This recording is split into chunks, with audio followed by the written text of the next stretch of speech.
Olá, boa noite, Humberto. Oi, Jaqueline.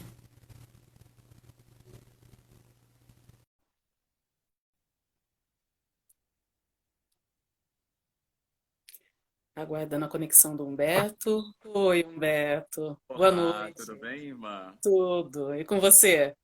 Tudo bem, A que rigor. privilégio. Nossa, que lindo, que honra poder finalmente falar com você em tempo real. Que privilégio, hein? Depois de A tanto honra é toda tempo. minha. Deixa eu só aumentar um pouquinho o áudio. Você me ouve bem? Sim, estou te ouvindo bem. Então, tá ótimo. Oi, Azevedo, Duda, Tia Lu, boa noite.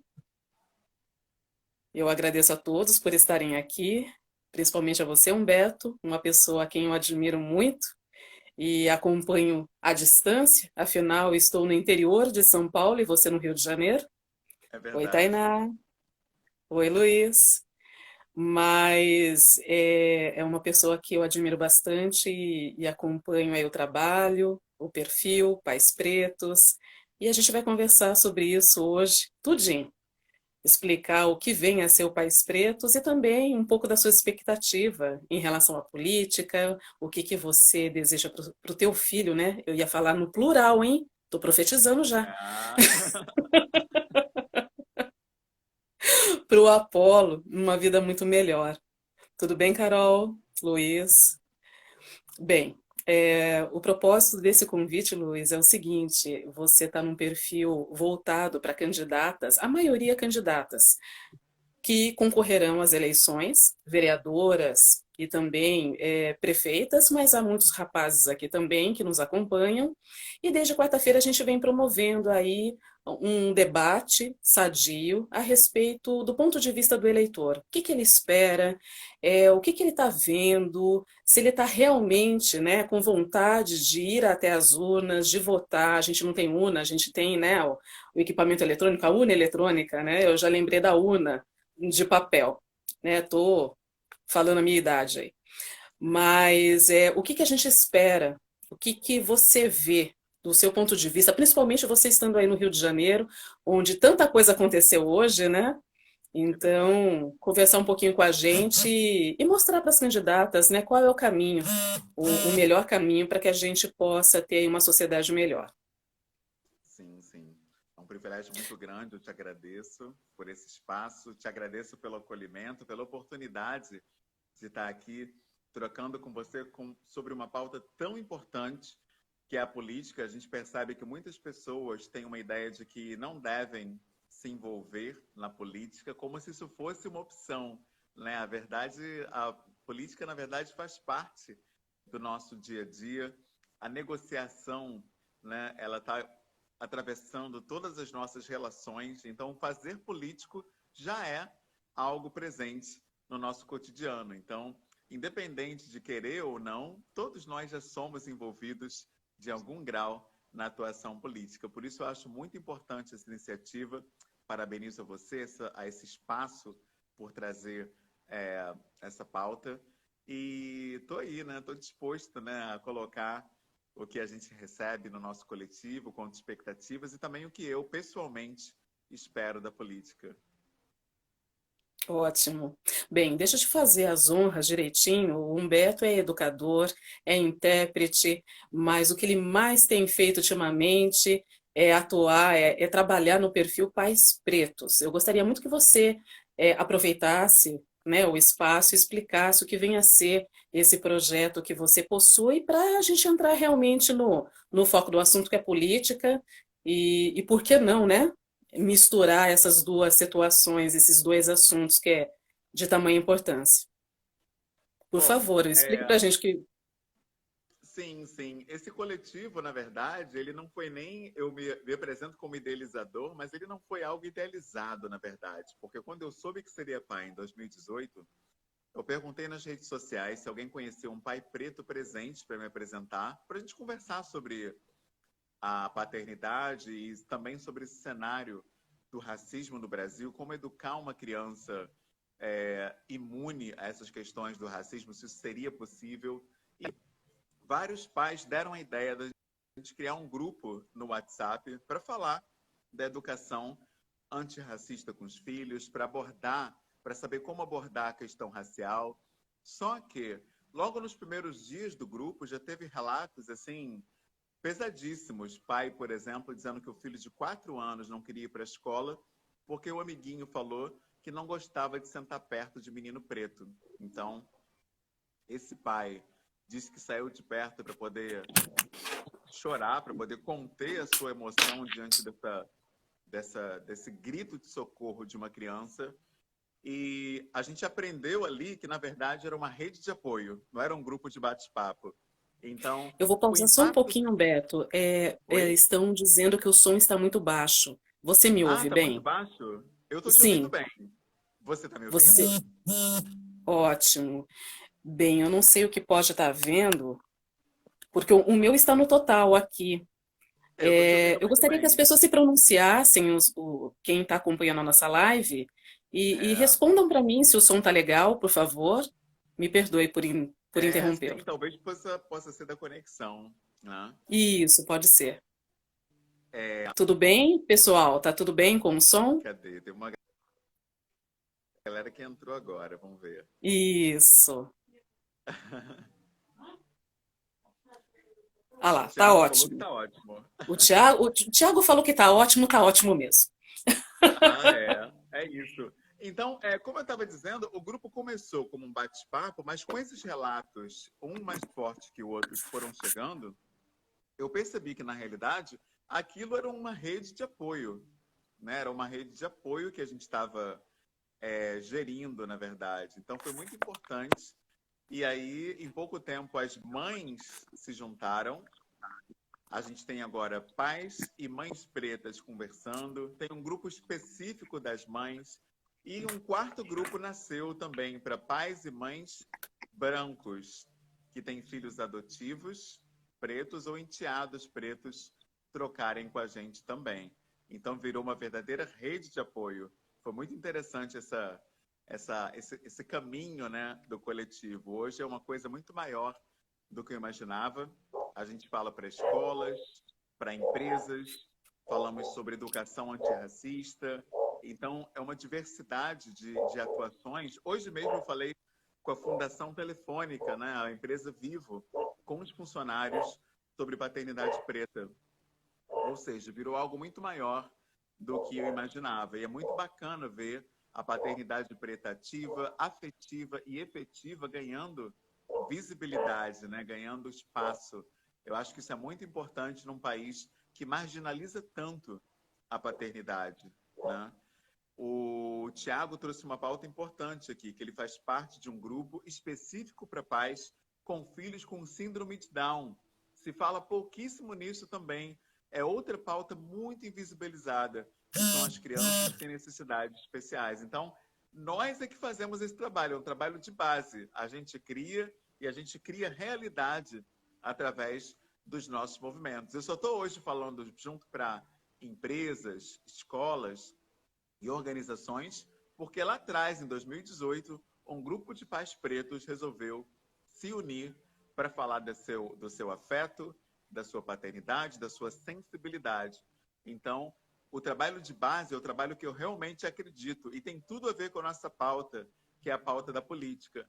Eu acho que o que deve ser importante para cada candidatura não é o que vem de cima, o que está se falando nos, nos salões de Brasília, mas o que a população, o que o povo está dizendo, quais são esses apelos do povo. E aí sim, você vai estar correspondendo à expectativa desse eleitorado. Ótimo.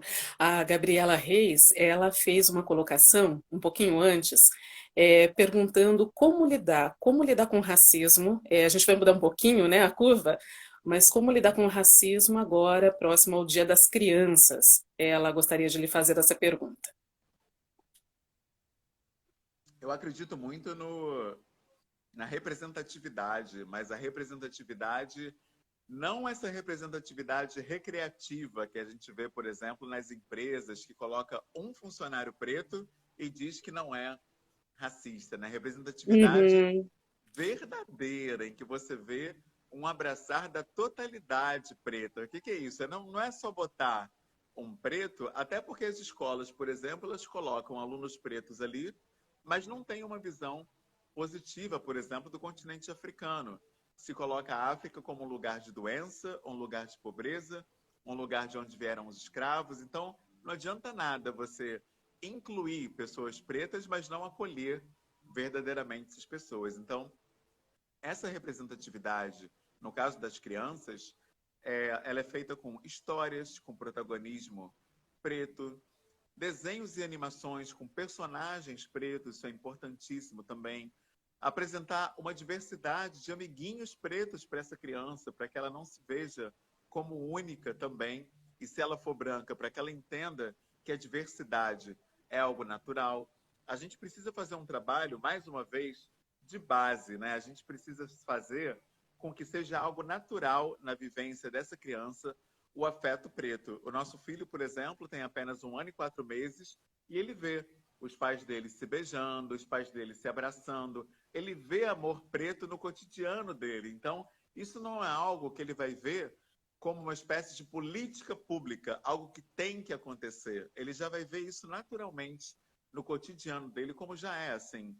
Então, a criança cresce com outro olhar pela questão racial. Então, falas racistas, comportamentos racistas não são capazes de diminuir alguém que já se sabe grande, já se sabe amado, já se sabe representado. Eu acho que é preciso, em primeiro lugar, dar esse lugar de reconhecimento, eu diria, à pessoa preta. A pessoa preta que se vê no centro, se vê como protagonista de sua história, ela jamais vai se sentir diminuída pela fala, seja de quem for, pelo comportamento do outro, ou por qualquer posicionamento que possa, obviamente, entristecer, porque nós temos sentimentos, mas nós não vamos nos dobrar diante desses ataques racistas quando nós tivermos uma educação verdadeiramente amorosa, afetiva e representativa, acima de tudo.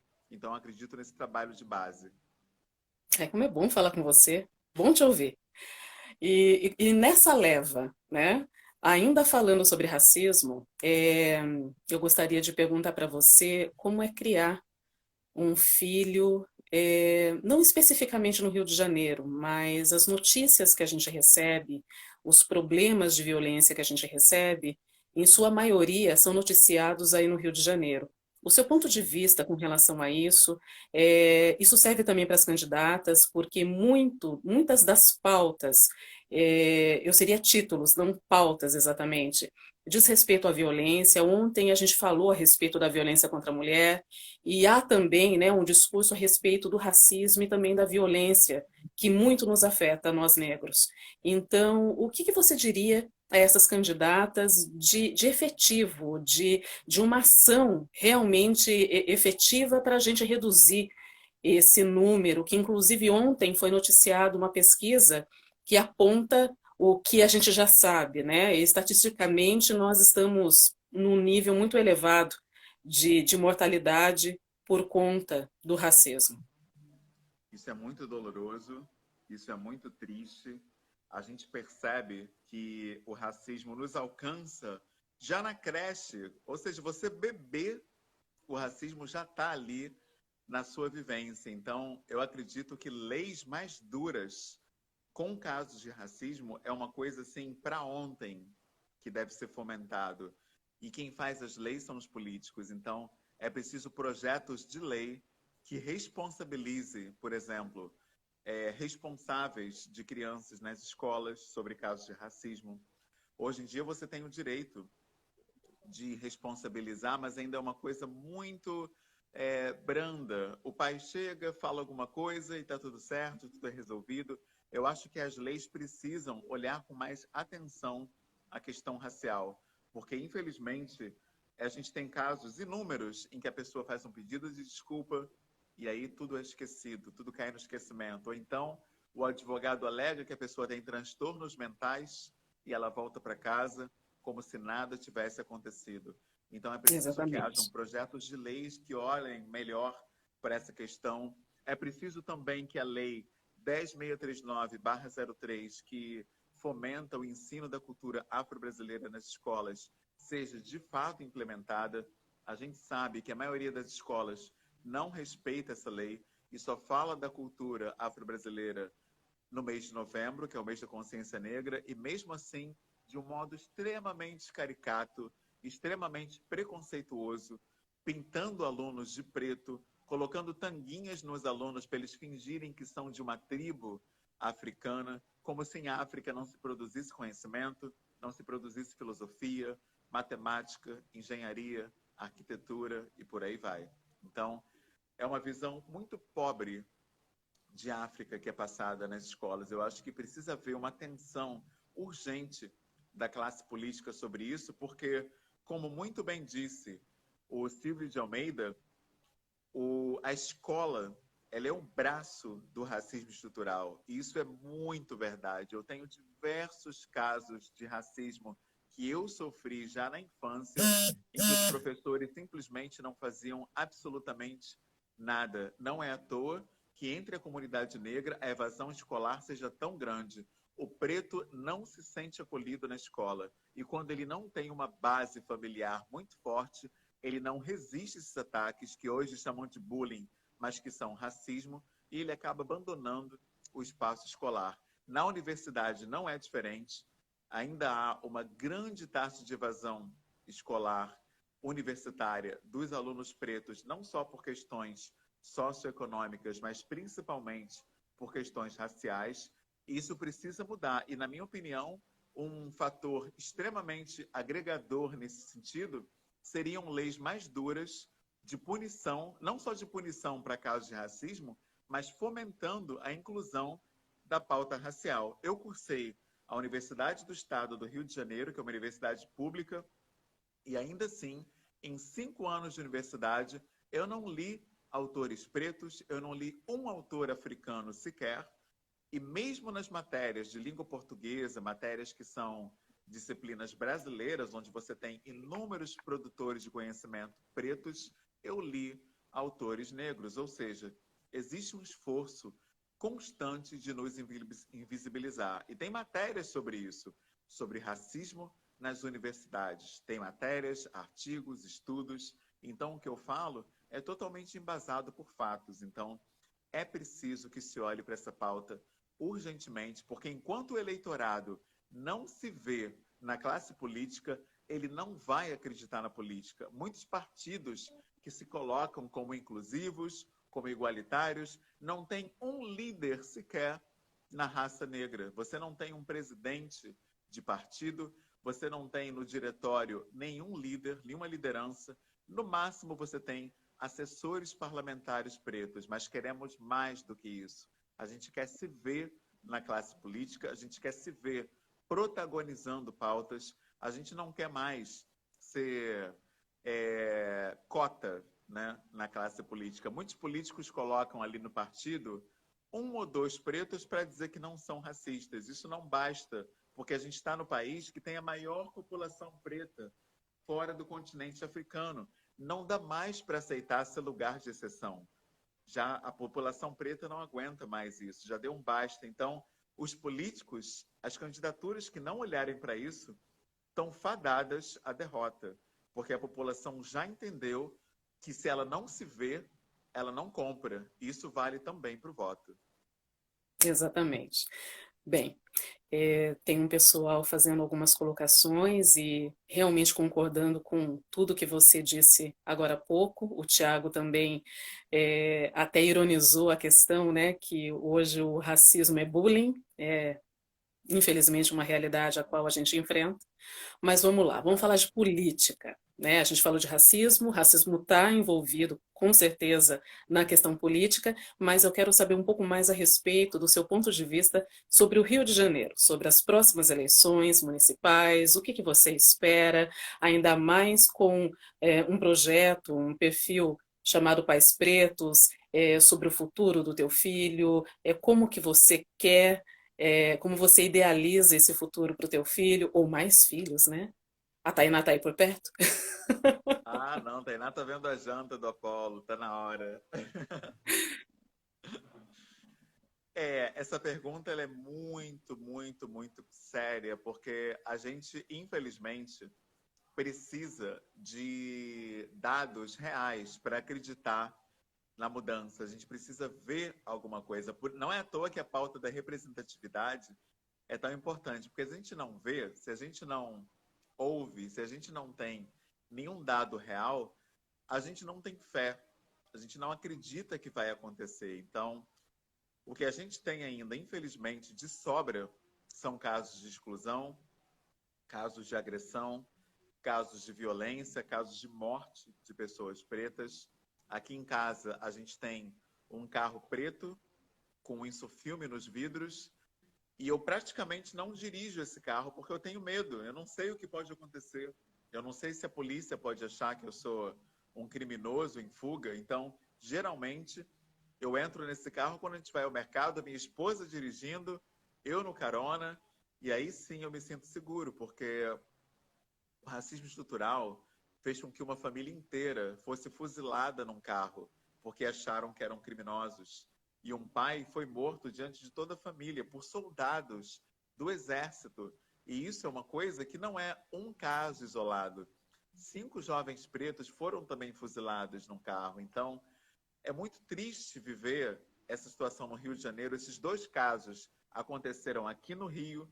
Então, o meu medo de dirigir esse carro, ele não é mimimi, ele não é vitimização minha, ele se pauta em dados reais que eu estou vendo. Então, fica muito difícil sonhar com um futuro positivo para os nossos filhos. Eu tenho muito medo, de verdade, tanto de deixar meu filho órfão, como vê-lo sofrer violências por ser, entre aspas, confundido com um bandido por esse racismo estrutural.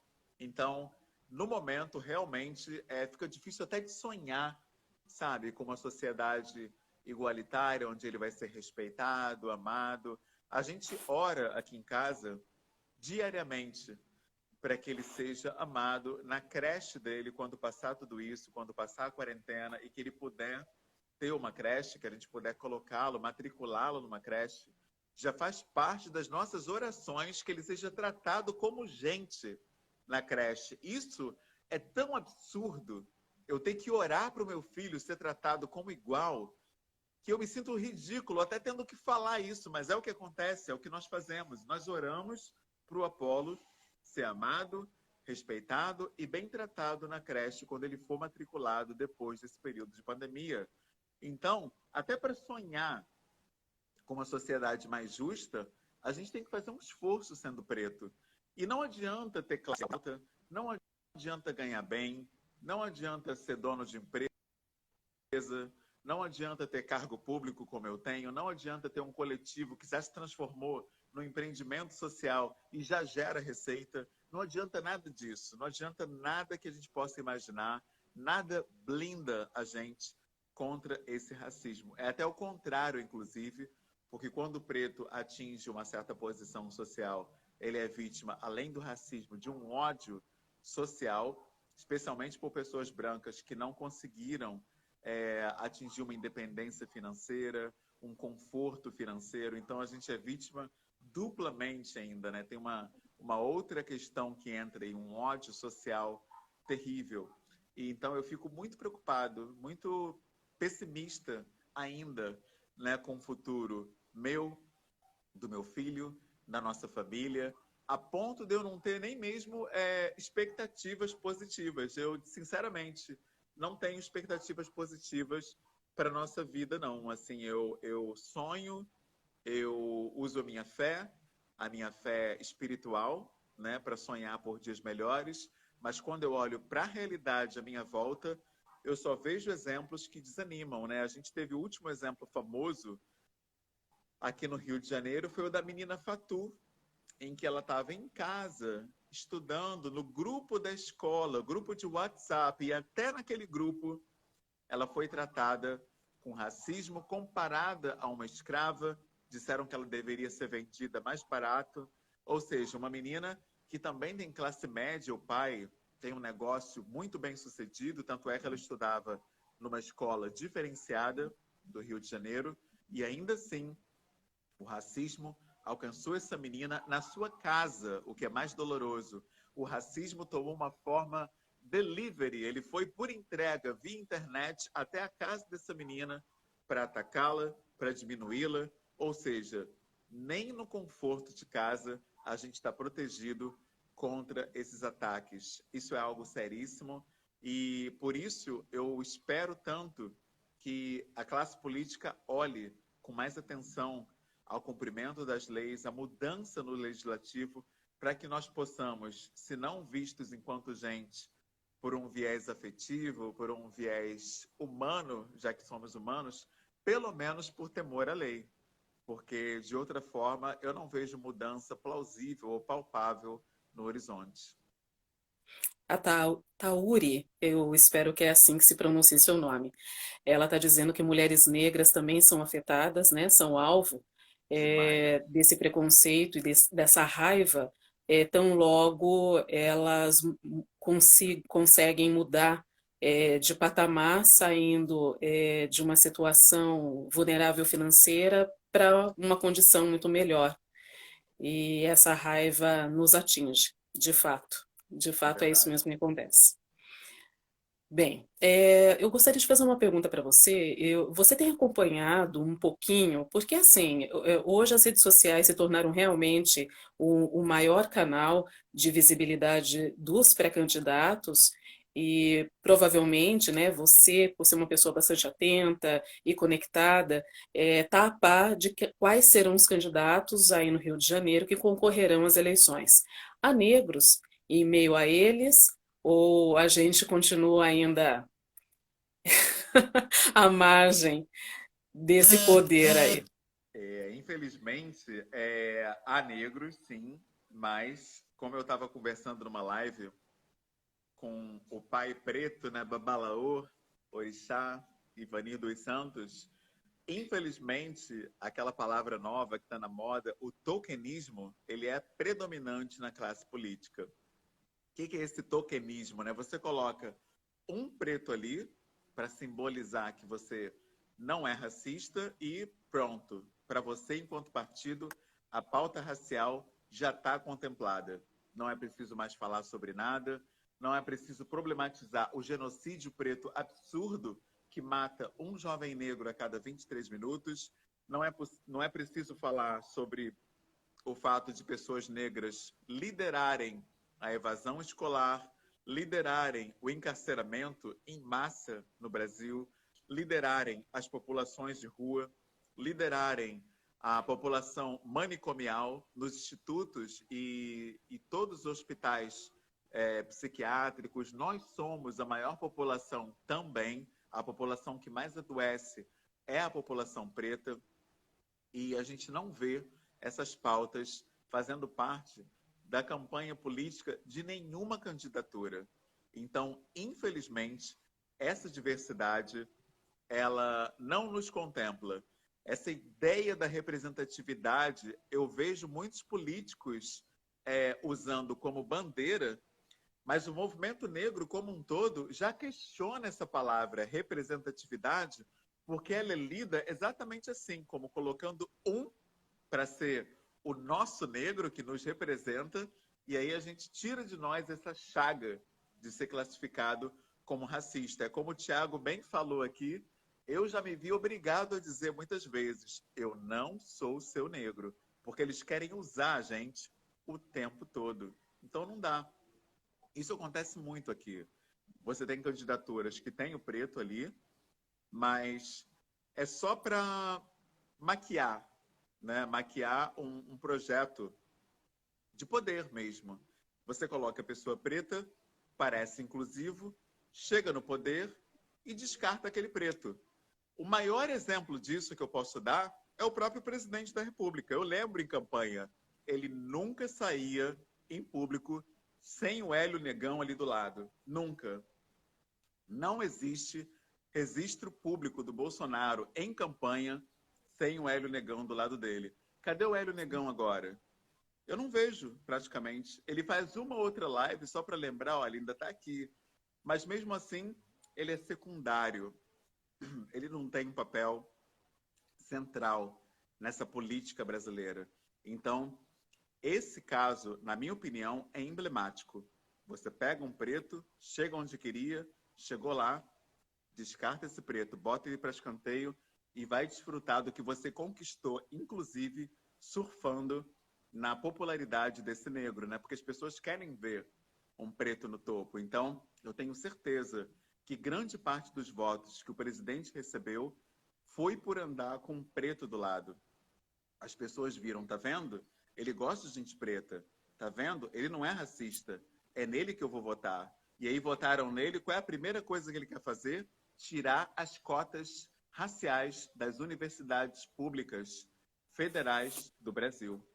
É uma das primeiras coisas que ele tentou fazer. O ministro da Educação, inclusive, chegou a assinar, chegou a fazer esse movimento, mas o Ministério Público, num ato aí surpreendente de sobriedade, não deixou isso tramitar, isso ir adiante e retirou essa medida que ia retirar as cotas, especialmente das pós-graduações também. Então, a gente precisa se atentar para essa realidade.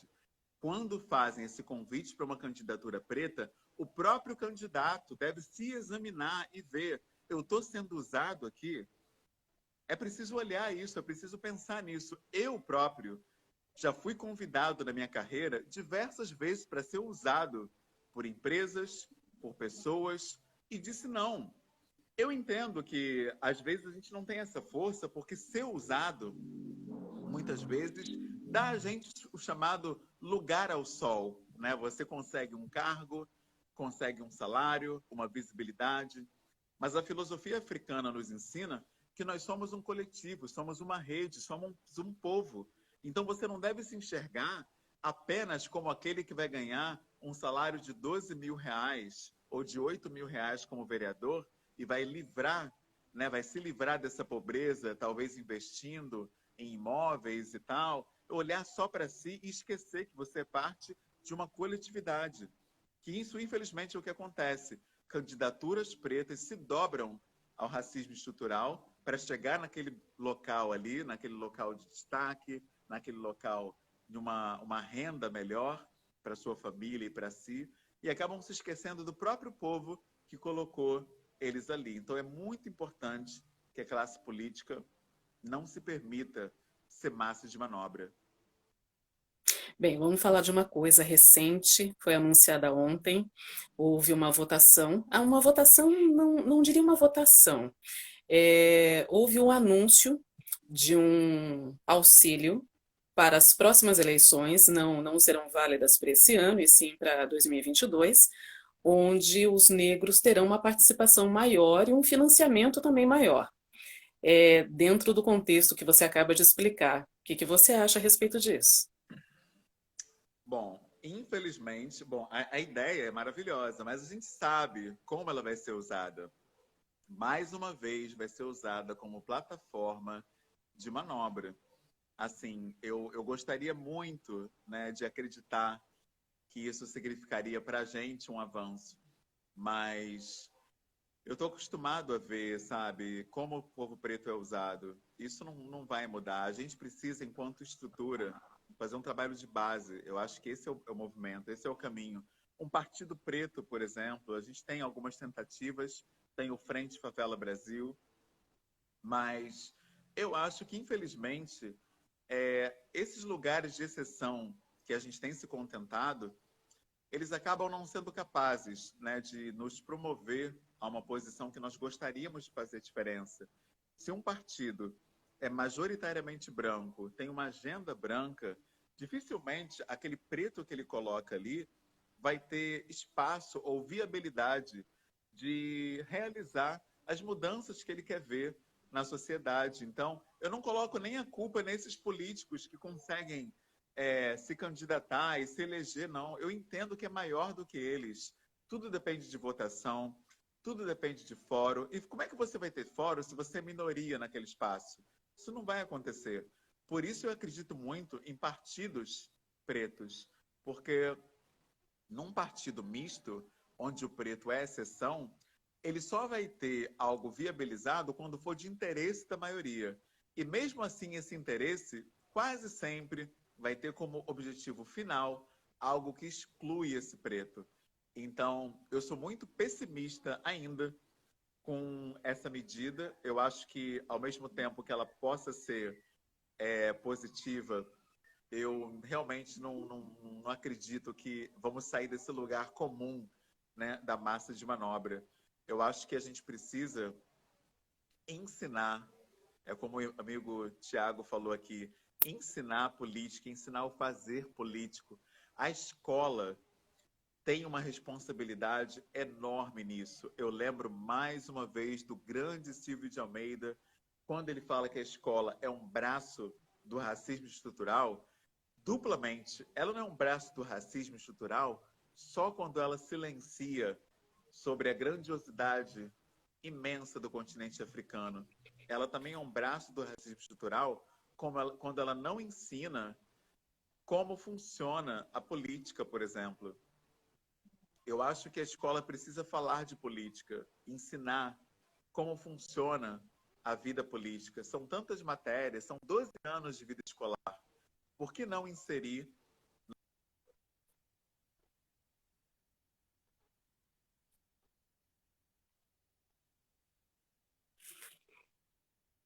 Travou.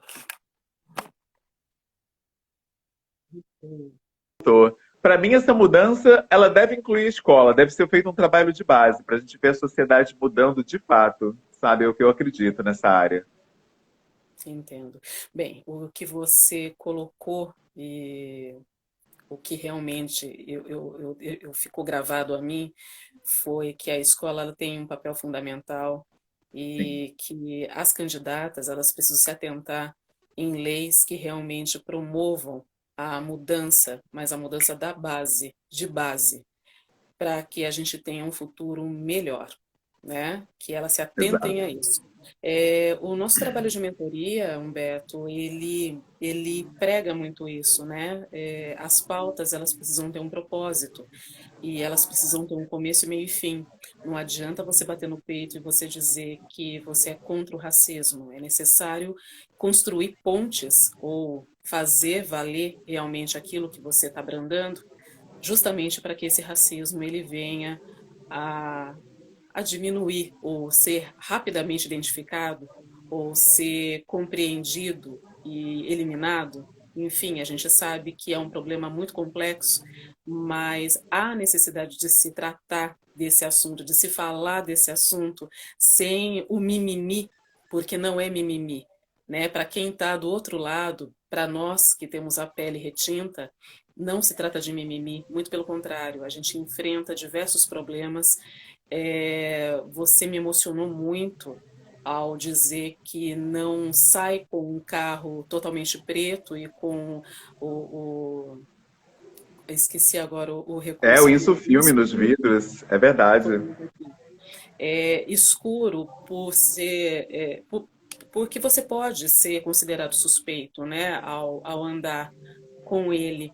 E é um absurdo, porque a gente é contaminado diariamente por ideias, conceitos de consumo, né? Não existe uma propaganda que realmente nos mantém imune a tudo aquilo que está sendo oferecido. E a partir do momento que você obtém aquele objeto de desejo, você é considerado suspeito, como houve recentemente um caso num shopping em que um rapaz ele comprou um relógio de R$ 300 e ele foi considerado suspeito, foi brutalizado, foi agredido e, enfim, tentaram até amenizar essa situação. Outro caso foi no próprio Banco Itaú, onde uma pessoa, uma mulher, ela foi sacar R$ 1.500, um dinheiro que era dela, que estava naquele banco depositado, e foi considerada aí uma suspeita. Então, é necessário realmente que as pessoas tenham atitudes e que as pessoas passem a se chocar com tudo isso, porque é alarmante tudo aquilo que a gente vem presenciando. E a diferença é que hoje nós temos um celular, nós podemos gravar, nós podemos filmar, nós podemos mostrar o que realmente acontece. O que antes era até, né, não muito levado em conta, havia desconfiança, mas agora nós temos como provar isso.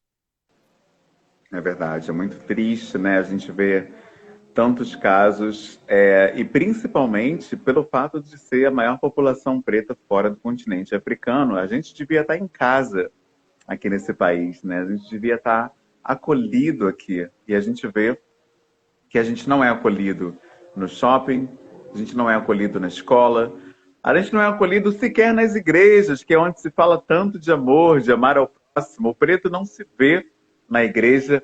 A igreja diz no altar ainda que a África é um lugar amaldiçoado por Cã, um lugar condenado a doenças, condenado à miséria, condenado à pobreza extrema e que, infelizmente, não tem salvação, né? Isso é o que você não ouve nada de bom ou positivo da sua ancestralidade. E aí você acaba tendo uma diminuição muito grande da sua autoestima se você não tiver referências pretas. Então, eu acredito que esse fazer político, ele deve voltar para onde ele começou, né? Quando a gente estuda a história da política, a gente aprende que a política começou nas praças, se falando para pessoas comuns. O que devia mudar na polis, na cidade? Então, eu acho que nós, enquanto povo, especialmente povo preto, precisamos nos educar sobre o fazer político, nesse trabalho de base, falar sobre o que nós queremos, nos organizar em coletivos. Muita gente não acredita no trabalho do coletivo, mas eu estou aqui como prova de que o trabalho do coletivo, que começa na base, funciona. Porque quando nós começamos, éramos um grupo de bate-papo de pais pretos. Tinham 12 pais. Hoje, 2 anos depois, somos 33 mil pessoas no Instagram, 30 mil pessoas na página do Facebook, 8 mil pessoas no grupo fechado do Facebook, 4 grupos no WhatsApp, um grupo de estudos no Telegram, um canal no YouTube com mais de 100 vídeos, diversas pessoas inscritas acompanhando. E a tal ponto nós crescemos que hoje o próprio Facebook promoveu o nosso coletivo. O Facebook me pagou, olha só que loucura, me pagou para fazer um comercial falando do coletivo Pais Pretos Presentes. A Vivo me recebeu hoje para falar dos funcionários. Como é que eu, gente, ia falar para a Vivo? Onde eu imaginei que isso aconteceria um dia? Então, eu acredito muito no trabalho de base, porque eu sou prova viva de que ele funciona. Acabou de chegar uma mensagem aqui no WhatsApp, um amigo meu, grande amigo meu irmão, parabenizando, porque a Escola de Magistratura do Estado do Rio de Janeiro vai falar sobre paternidade presente e vai ter o nosso nome lá, Pais Pretos Presentes, num convite que fizeram para mim, para eu falar para a Escola de Magistratura do Estado do Rio de Janeiro, onde eu imaginei que de um grupo de WhatsApp isso iria estar acontecendo. Então, realmente funciona a gente se unir, a gente trazer nossas pautas, fomentar os nossos debates, falar do que nos toca, a gente cresce junto, cresce para o mundo, fala para o mundo, acaba ganhando visibilidade, acaba sendo ouvido pelas pessoas mais diversas possíveis, até empresas que eu nem sabia que existiam. Tem uma empresa chamada Cognizant, que eu nunca tinha ouvido falar, me chamou para falar, e aí eu fui no Google ver. Essa empresa está presente em mais de 30 países, e me chamou para falar de paternidade preta, ou seja, a gente alcança coisas que nem sequer imaginou que seria possível através do fazer coletivo. Nada disso é mérito meu, eu não conhecia nenhuma dessas pessoas, eu não sabia como falar com ninguém, eu não tinha contato com ninguém isoladamente. Então, tudo foi pessoas trazendo alianças, trabalhando em rede. Com a política não é diferente. A gente se une, traz as nossas demandas, procura pessoas que podem nos ajudar a alcançar esses objetivos e quando a gente vê, nasce um partido, nasce uma legenda, nasce uma representação e nasce, o mais importante, uma representatividade onde, de fato, a gente se veja e não seja lugar de exceção. Então, o coletivo Pais Pretos Presentes, ele é um case perfeito para ilustrar o que nós estamos falando aqui. Essa capacidade do trabalho de base se unir e gerar algo com o corpo que mude a realidade. Eu lembro que a entrevista que eu dei para a Sala Online, quando eu terminei de falar sobre paternidade preta, estava todo mundo chorando. E eu falei assim, meu Deus, o que que houve? Quer dizer, eu toquei pessoas que nem sequer tinham ouvido falar da diferença da paternidade preta. Achavam que pai é tudo igual e não tem necessidade disso. E aí, quando eu falei sobre as diversas questões que dificultam o pai preto ser afetuoso, por exemplo, aí as pessoas entenderam o porquê é tão importante existir um coletivo onde os pais falam das suas fragilidades, dificuldades, afetos, masculinidades. Então, eu próprio me surpreendo com o alcance que nós temos através das pessoas que nos apoiam. Na política não é diferente. A gente deve se unir, criar projetos, trazer pessoas que simpatizam com a nossa causa, e aí a gente não vai ter limites. A gente nem sabe onde nós vamos chegar, justamente como está acontecendo com o nosso coletivo. Puxa, parabéns, uma notícia muito boa. Falar de racismo é algo tão pesado e você nos alegrou muito com essas informações. Você e todo o grupo que te ampara está de parabéns e talvez você tenha emocionado. Eu digo por mim, eu não tive um pai ao meu lado. Então, saber que existe uma preocupação hoje, né, de se formar uma família e do pai, que é uma presença tão necessária, tão importante, estar ali ao lado. Realmente é muito gratificante. Talvez você tenha tocado o coração das pessoas por esse fato. Ou então pelo fato assim da criação antigamente, né? Onde um pai era austero, onde ele estava ali apenas para levar o alimento, né? Ele não tinha carinho, não tinha esse contato e quebrar realmente essa situação e mostrar que o pai também ele engravida junto, ele está ali junto, ele compartilha de todas as emoções da mãe.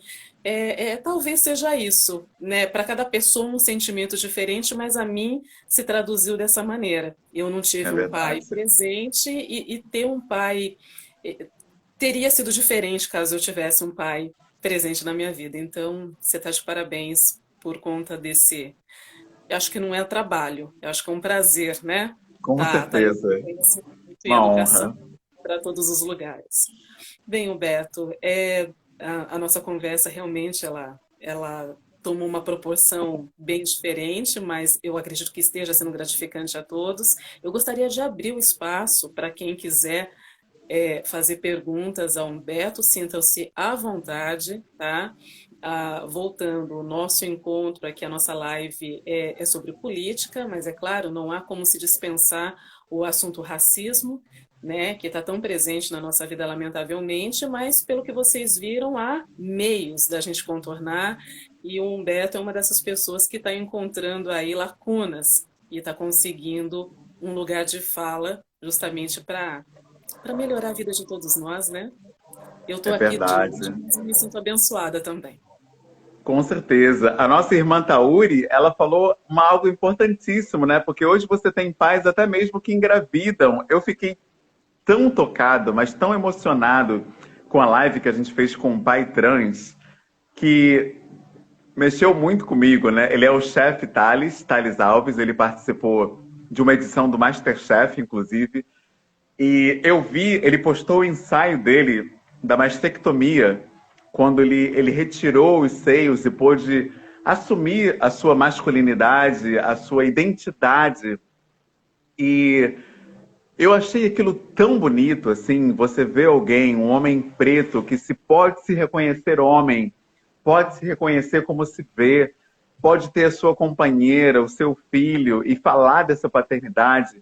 Nossa, foi uma das lives mais bonitas que nós fizemos. E é muito bonito essa questão, porque a filosofia africana, ela já ensina que o paternar não é exclusivo de um traço biológico. Não é só quem gerou um filho que pode paternar. O paternar é inerente ao ser humano.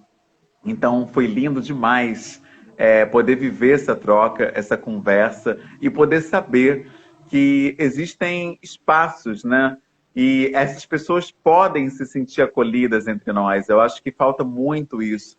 teve essa confusão, esse reboliço enorme no Dia dos Pais envolvendo o Tami, né, que quer ser reconhecido em sua paternidade. Se não me engano, a Natura fez uma campanha com ele e foi tão atacada, vários setores, especialmente cristãos, querendo boicotar a marca, enfim, uma problemática totalmente desnecessária que mostra como a sociedade ainda não está pronta para ser inclusiva, não está pronta para lidar com o diverso, com o diferente. E eu fico pensando, meu Deus, se eu, que sou cristão, consigo alcançar a humanidade de todas as pessoas, o que está acontecendo, né, com a sociedade mesmo como um todo, que não reconhece sequer o lugar do pai preto, né? Se a questão racial é muito mais antiga, está aí o tempo todo entre nós e ainda é um desafio para todos. Então, realmente, esses exemplos mostram que nós precisamos de coletivos, precisamos nos aquilombar,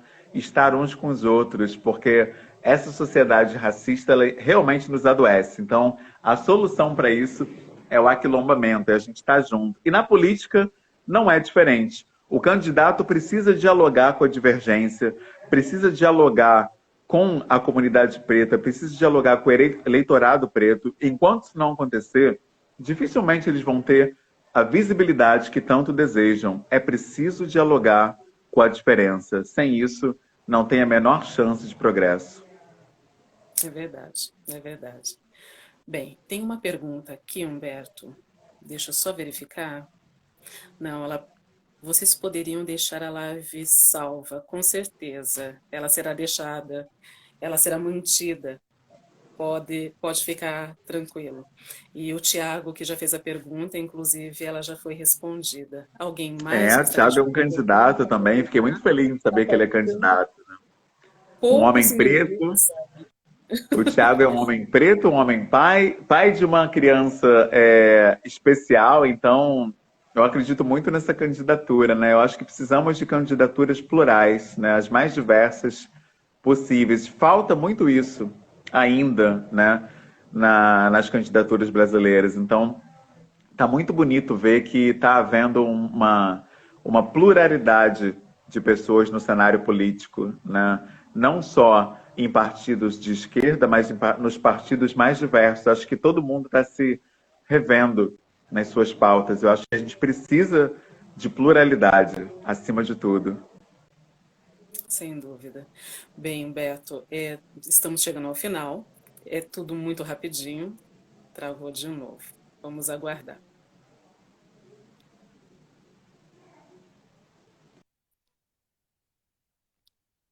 Bem no finalzinho. Não sei se vocês estão me ouvindo.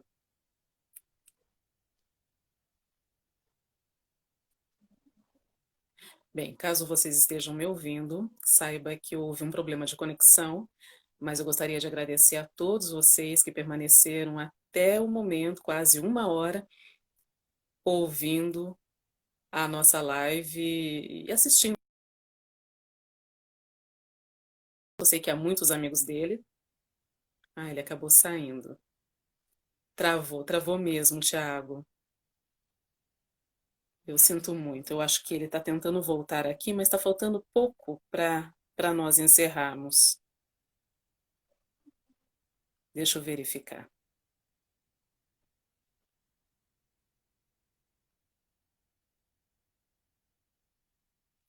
Bem, eu não consegui, ele não retornou, pode ter havido algum problema de conexão, mas eu gostaria de agradecer a todos vocês pelo fato de vocês terem assistido a nossa live até aqui, muito interessante. Prometo trazer o Humberto novamente. Ah, ele voltou. Ele voltou, só um instantinho.